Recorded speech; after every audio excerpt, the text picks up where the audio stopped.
جیسا کہ میں دعا کے لیے کہتا رہتا ہوں، دنیا کے حالات کے بارے میں، مسلمانوں کے حالات کے بارے میں، فلسطینیوں کے لیے خصوصاً، اور مسلمان دنیا کے لیے عموماً بہت دعا کریں۔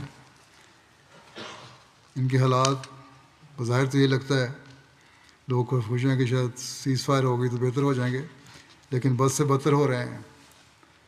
نئے امریکن صدر کی پالیسی اور اسکیم ظلم کی ایک اور انتہا پہ پہنچی ہوئی ہے۔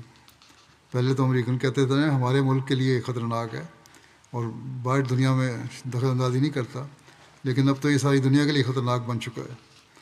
اللہ تعالیٰ فلسطینیوں پر رحم فرمائے اور دنیا پر رحم فرمائے، اور اس سے بچے رہیں یہ لوگ۔ عرب ممالک اب بھی اپنی آنکھیں کھولیں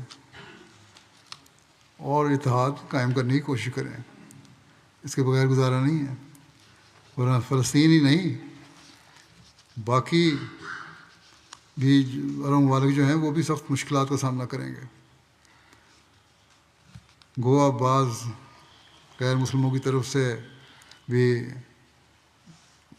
بھی ان کے حق میں، فلسطینیوں کے حق میں ظلم کے خلاف آوازیں اٹھنے لگی ہیں، لیکن جو طاقتور ہے وہ تو اس وقت مکمل طور پر اپنی طاقت کے نشے میں شعور ہے، وہ کسی کی سننا نہیں چاہتا۔ بس بہت زیادہ ان مسلمانوں کو توجہ کی ضرورت ہے اور ہمیں ان کے لیے دعائیں کرنے کی ضرورت ہے، ہمارے پاس تو اور کوئی طاقت نہیں ہے۔